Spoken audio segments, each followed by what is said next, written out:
안녕하세요. 물리선생님 김홍진입니다. 오늘은 보어의 원자 모형에 대해서 한번 살펴보도록 하겠습니다. 일단 보어는 이제 러더포드의 원자 모형을 살펴보고 모순점을, 문제점을 발견하고서 그거를 해결하려고 노력했습니다. 그래서 이제 러더포드의 원자 모형이 문제점이 뭐였죠? 원자 모형의 문제점은 전자 궤도의 안정성에 문제가 있었죠.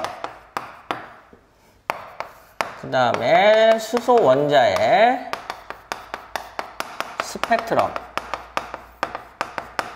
하고 태양에서 날라온 흡수 스펙트럼이 일치하는 이거에 대한 해석의 문제를 러더포드의 원자 모형을 해결하지 못했습니다. 그래서 보어는 이제 이걸 보고서 해결하려고 했는데요. 보어는 왜 그런지는 모르지만 가정을 두 개를 세웠습니다. 그 가정 두 개로 해결을 했던 거죠. 뭘요? 러더포드의 원자 모형의 문제점을요. 첫 번째 가정이 뭔지 보시죠. 첫 번째 가정은 양자 조건이라는 겁니다. 이제 아주 깊이 들어가면은 뭐 일반 물리 수준으로 들어가긴 하는데요. 어쨌든 양자 조건이라는 건데, 양자 조건에 따르면은 전자는 특정 궤도에만 존재한다는 겁니다. 그 궤도들은 N1, N2, N3라고 하면서 이거를 양자수라고 하고요. 그 안에 안정적으로 존재하는 상태를 우리는 정상 상태라고 합니다. 그래서 근데 이상하잖아요. 전자가 특정 궤도에만 존재하는 게 왜 양자 조건이냐 이렇게 얘기하는데요. 일단 양자라는 말을 알아야 됩니다. 요즘 많이 나오죠? 양자. 항상 양자란 말을 들으시면은 여러분은 항상 뭐를 생각하셔야 돼요? 양자란 말이 나오면은 덩어리다. 항상 이렇게 생각하셔야 됩니다. 덩어리가 되면 어떻게 되죠? 요거까지 연상을 하셔야 돼요. 불연속이죠? 이게 무슨 얘기입니까? 잘 보세요. 이런 선이 있습니다. 선은 지금 보면 어떻게 되죠? 불연속이 아니라 연속된 것처럼 보이죠? 네, 그런데 요거는 이제 확대해서 한번 보세요. 확대해서 보면 어떻게 되죠? 이러한 가루들이 뭉쳐서 연결된 것처럼 보이죠? 즉 뭐예요? 이게 불연속이에요. 그러니까 멀리서 보면 연속적인 것처럼 보이는데 이렇게 가까이서 보면은 덩어리화 되어 있기 때문에 불연속이라는 거죠. 그래서 항상 덩어리는 불연속을 낳게 되는 겁니다. 근데 덩어리가 왜 된 거예요? 양자기 때문에요. 예. 그래서 이렇게 불연속이 된 애들은 항상 물리학적으로 중요한 사실이 있습니다. 뭐가 있냐면은 하나, 둘, 셋, 넷, 다섯, 여섯 이런 식으로 셀 수 있습니다. 카운팅이 가능한 겁니다. 카운팅이 가능하기 때문에 우리가 뭘로 표현해요? 정수배로 표현하는 겁니다. 그래서 양자 조건이잖아요. 양자 조건이니까 뭘로 표현해요? 양자수를 정수배로 표현하는 거예요. 그래서 전자가 특정 궤도에만 존재하니까 정상적으로 에너지 손실 없이 잘 있다는 거죠. 왜 그런지 모르지만 이게 바로 양자 조건이고요. 그러면은 전자에 뭐가 양자가 양자가 됐냐는 거죠. 그래서 일단 요 용어를 아셔야 돼요. 그래서 양자화라는 용어를 아셔야 됩니다. 양자화는 어떤 물리량이 덩어리화 됐다는 거죠. 이거를 양자화라고 하고요. 표현은 항상 뭘로 한다고요? 예, 정수배로 한다는 거죠. 그럼 뭐가 양자화돼서 특정 궤도에만 전자가 잘 있을 수 있는지를 한번 살펴보도록 하겠습니다.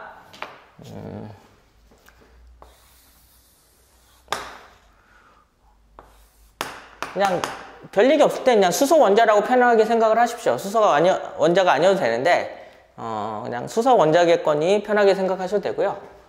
아무튼 이렇게 있는데 이런 수소 원자에 뭐가 도는 거예요? 전자가 도는데 얘가 일종의 물질파처럼 돈다고 생각해 봅시다. 물질파는 조금 이따 얘기할게요. 그래서 얘가 이런 식으로 돌다 보면은 물질파니까 어쨌든 파동이니까 뭐예요?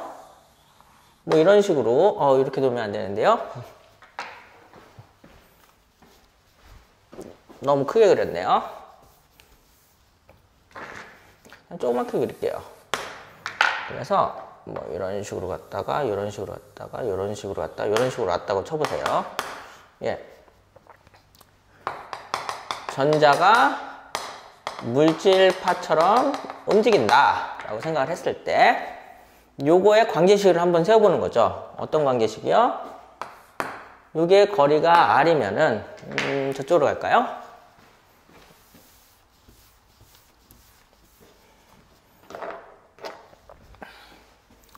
원둘레죠.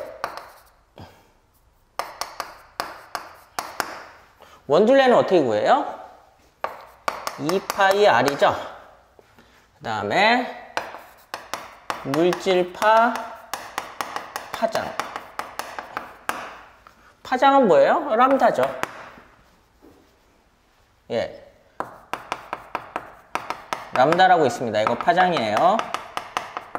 나중에 파동 시간에 자세하게 하겠습니다. 근데 이게 뭐가 됐다고요? 양자화 됐다니까요. 물질파의 파장이 양자화 됐기 때문에 양자화는 항상 뭘 붙인다고요? 정수배요. 근데 그게 뭐예요? 같다고요. 이게 바로 뭐예요? 양자 조건입니다. 그러면은 얘가 물질파의 파장이란 증거는 뭐냐? 이렇게 나올 수가 있는 거죠. 그 전에 먼저 양자의 에너지하고 운동량에 대해서 한번 살펴보도록 하겠습니다. 그래서 양자의 에너지는 이렇게 됩니다. 이는 진동수에 비례해요. 에너지는 진동수에 비례합니다. 그러니까 많이 진동하니까 뭐예요? 에너지가 높다는 거죠. 근데 이거를 방정식으로 표현하려면 뭐가 필요해요? 상수가 필요합니다. 그 상수가 h고 이거를 우리는 플랑크 상수라고 합니다. 플랑크란 사람이 찾았고요. 그래서 많이 진동할수록 에너지가 많다는 거예요. 근데 양자는 빛 같은 애들이 이제 파동에서도 양자가 될 수가 있습니다. 그래서 놀랍게도 양자는 운동량도 가지고 있습니다. 운동량도 가지고 있습니다. 요건 어떻게 되냐면요, 람다분의 h가 돼요. 이거 너무 뜬금없는 식 아닙니까? 이렇게 생각하실 수 있어요. 우리가 상대성 이론에서 E는 mc 제곱이었잖아요. 근데 여기서 mc를 따보세요. mc가 뭐죠? 질량 곱하기 속도죠. 이게 뭐가 돼요? 운동량이 돼요. 그 다음에 빛의 속도는 뭐가 되죠? 나중에 배우겠지만 파장 곱하기 진동수입니다. 그래서 여기 에너지는 뭐죠? 플랑크 상수 곱하기 진동수니까 이게 사라져서 요식을 정리하면 이렇게 나오는 겁니다. 네, 이게 바로 양자의 운동량인데요. 그러면 이제 물질파에 대해서 한번 살펴보도록 하겠습니다.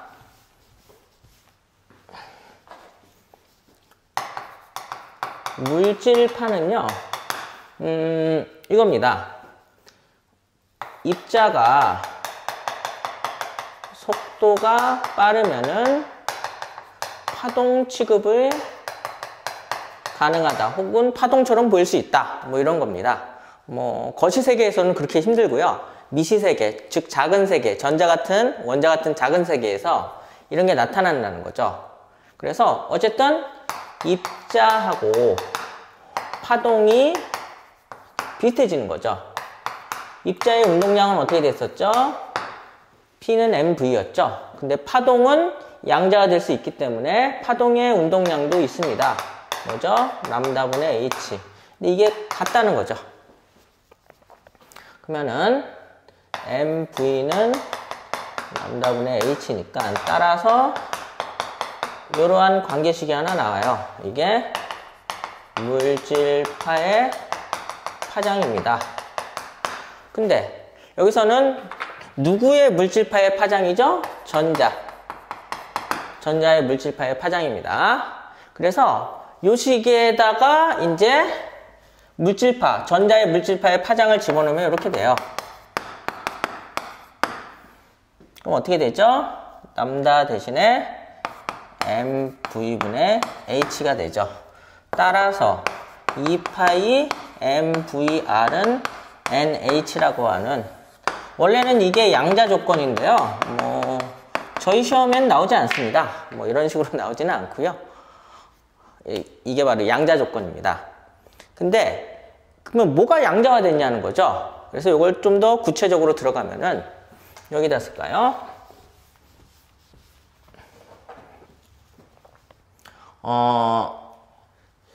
그런데 L이라고 하는 게 있어요. L은 각 운동량이고요. 이거는 반지름 곱하기 운동량입니다. 근데 원래 운동량이라는 게 뭐죠? mv죠. 그럼 여기 잘 보실까요? 요게 뭐가 돼요? 요게 바로 각 운동량이 되는 겁니다. 그래서 저 식을 다시 쓰면은 2파이 L은 NH인데, 따라서 이제 중요한 결론이 나오죠.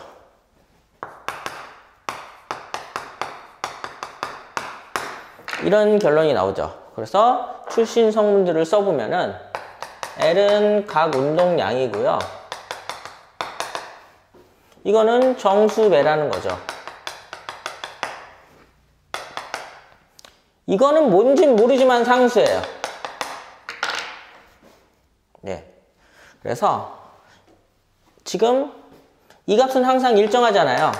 변할 일이 없죠. 2파이랑 플랑크 상수는 변할 일이 없잖아요. 근데 거기에 뭘 붙여요? 정수배를 붙인다는 것은 따라서 각 운동량이 양자화됐다. 그래서 아까 보어의 원자 모형에서 첫 번째 양자 조건은 뭐가 양자화 된 거예요? 각 운동량이 양자화 된 겁니다. 근데 각 운동량이 고등학교 과정에 안 나오기 때문에 우리가 그냥 전자가 특정 궤도에서 뭐 전자기파 손실 없이 잘 돈다, 이렇게 그냥 간단하게 서술을 한 거죠. 원래 결론은 저거고 저거의 숨은 의미는 각 운동량이 양자화 됐다는 겁니다. 근데 여러분은 뭐만 아시면 돼요? 어쨌든 양자화돼서 전자가 특정 궤도에서 잘 돌고 있다, 에너지 손실 없지, 이렇게 생각을 하시면 됩니다. 이게 첫 번째 양자 조건이고요. 그 다음에 이제 두 번째 진동수 조건에 대해서 한번 살펴보도록 하겠습니다.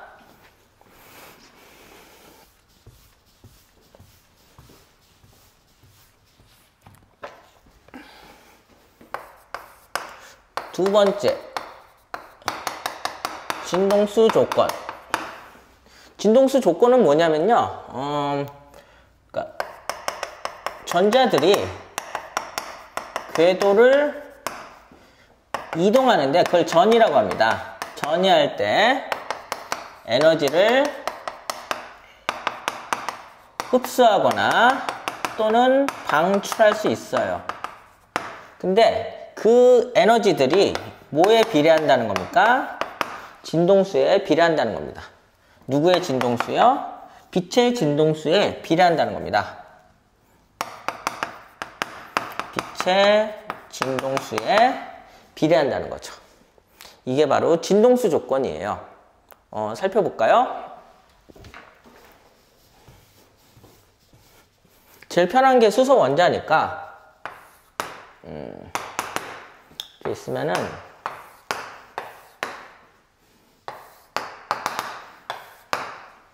주양자수가 이렇게 있다 그랬었죠? 예.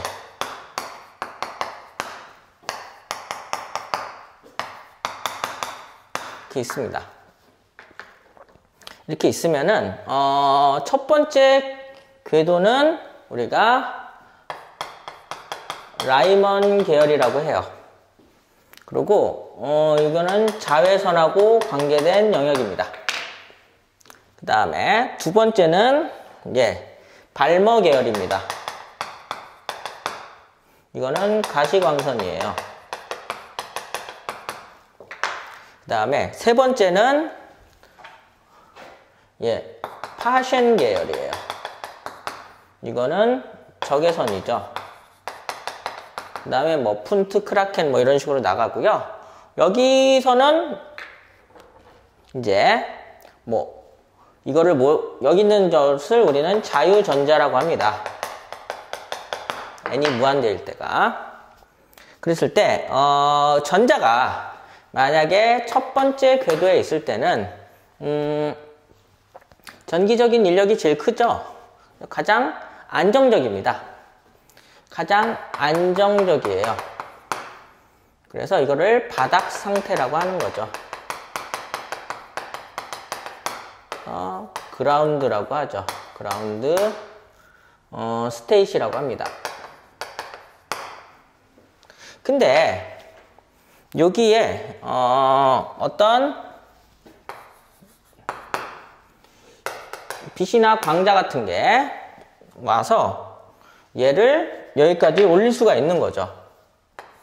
이렇게 이 궤도로 전이 이동시킬 수가 있습니다. 뭐를요? 전자를요. 그러면은 이 상태는 어떻게 돼요? 이거를 들뜬 상태라고 합니다. 그리고 얘는 불안정해요. 에너지를 받았다니까요. 빛 에너지를 받은 겁니다. 그러면은 들뜬 상태가 되죠. 그래서 excited state이라고 하죠. 그래서 이제 항상 성적이 안 좋던 학생이 학교 내신 시험을 기말고사를 찍어서 다 맞았다. 그러면 굉장히 불안정한 상태죠. 그래서 다음 시험에 이제 어떻게 돼요? 다시 떨어지는 거죠. 떨어집니다. 그럴 때는 어떻게 돼요? 여기서 에너지를 방출합니다. 어떻게 올라왔었죠? 에너지를 흡수하면서 올라왔죠. 그래서 뭐가 된다는 거죠? 전자가 궤도를 이동할 때 에너지를 올라갈 때는 흡수하고 내려올 때는 방출한다는 거죠. 그래서 따라서 이런 결론이 나옵니다. 따라서 바닥 상태의 에너지보다 들뜬 상태의 에너지가 더 크다는 거죠. 그래서 양자수가 커질수록 에너지는 크다, 이렇게 생각을 하시면 됩니다. 근데 여기까지 이런데 여기서 이제 진동수 조건은 뭐냐? 이렇게 되는데요. 나중값에서 이게 양자수가 나중 양자수, 이게 처음 양자수. 그러니까는 처음이 여기 같으면은 나중이 3이죠. 처음이 1이고 뭐 이런 식으로 됐을 때 이 값이 뭐에 비례한다는 거예요? 빛의 진동수에 비례하는데 비례식보다 뭐가 좋다고요? 방정식이 좋다고 그랬죠? 그럼 방정식이면 뭐가 필요해요? 상수가 필요한데 여기서 상수가 뭐라는 거예요? 플랑크 상수라는 겁니다. 그래서 플랑크 상수 곱하기 진동수 어디서 많이 보던 거 아닌가요? 에너지의 양자화죠. 진동수 조건이 의미하는 건 뭐예요? 예, 에너지가 양자화됐다는 겁니다. 예, 그래서 그 양자화된 에너지가 칼같이 와야지 여기를 이동할 수 있는 거지 그 에너지, 양자화된 에너지가 아니라면은 이동할 수가 없다는 겁니다. 예, 그래서 그때 흡수하거나 방출할 수 있다는 거죠. 이렇게 되는 거고요. 그랬을 때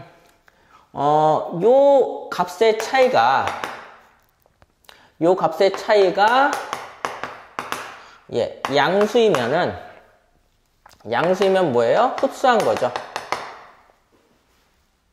근데 이 값의 차이가 음수면 어떻게 돼요? 방출하는 겁니다. 예, 그래서 뭐라 그랬죠? E3가 E1보다 에너지가 크다 그랬잖아요. 그래서 이렇게 양수가 되니까 이거는 에너지를 흡수한 거예요. 흡수했으니까 들뜬 상태가 되고 불안정하다 그랬었죠. 네, 그래서 이게 바로 뭐예요? 진동수 조건입니다. 그래서 그럼 이 진동수 조건으로 어떻게 러더퍼드의 원자 모형의 모순을 해결했냐 이렇게 생각하시면 됩니다.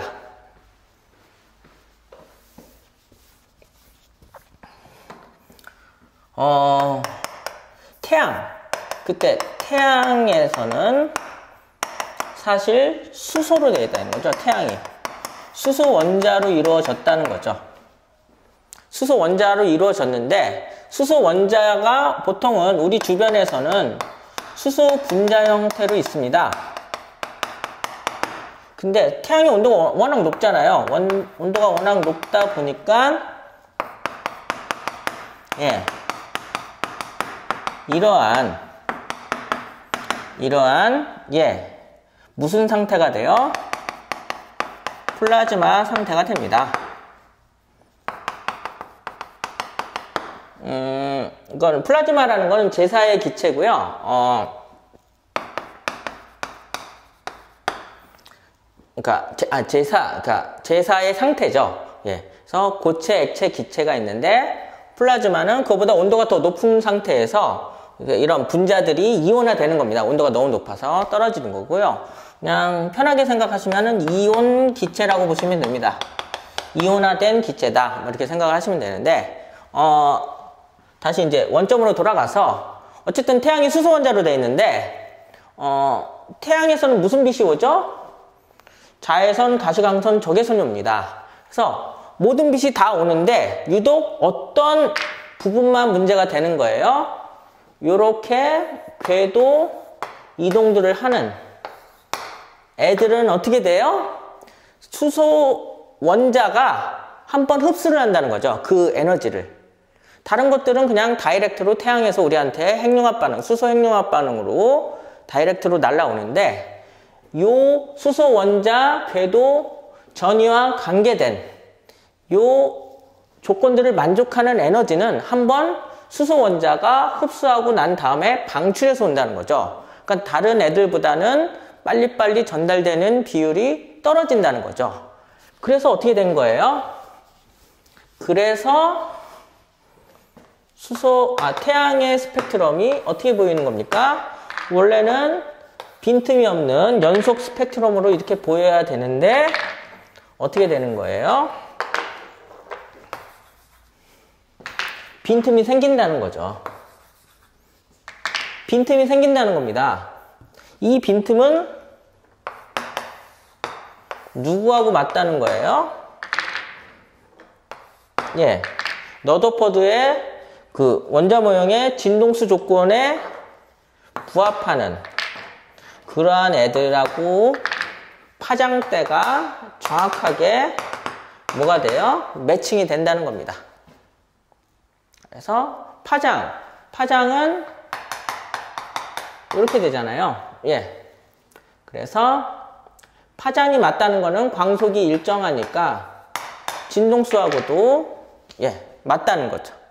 그래서 이게 바로 뭐예요? 진동수 조건이고 보어의 원자 모형의 진동수 조건은 예, 태양에서 날라오는 이 흡수 스펙트럼을 이제 멋지게 설명을 할 수가 있다는 거죠. 이게 바로 보어의 원자 모형입니다. 그래서 다음 시간에는 보어 원자 모형에 대한 구체적인 내용을 한 번 더 예, 하고 그 다음에 수소 원자 스펙트럼에 대해서 보다 상세하게 다루도록 하겠습니다. 네, 감사합니다.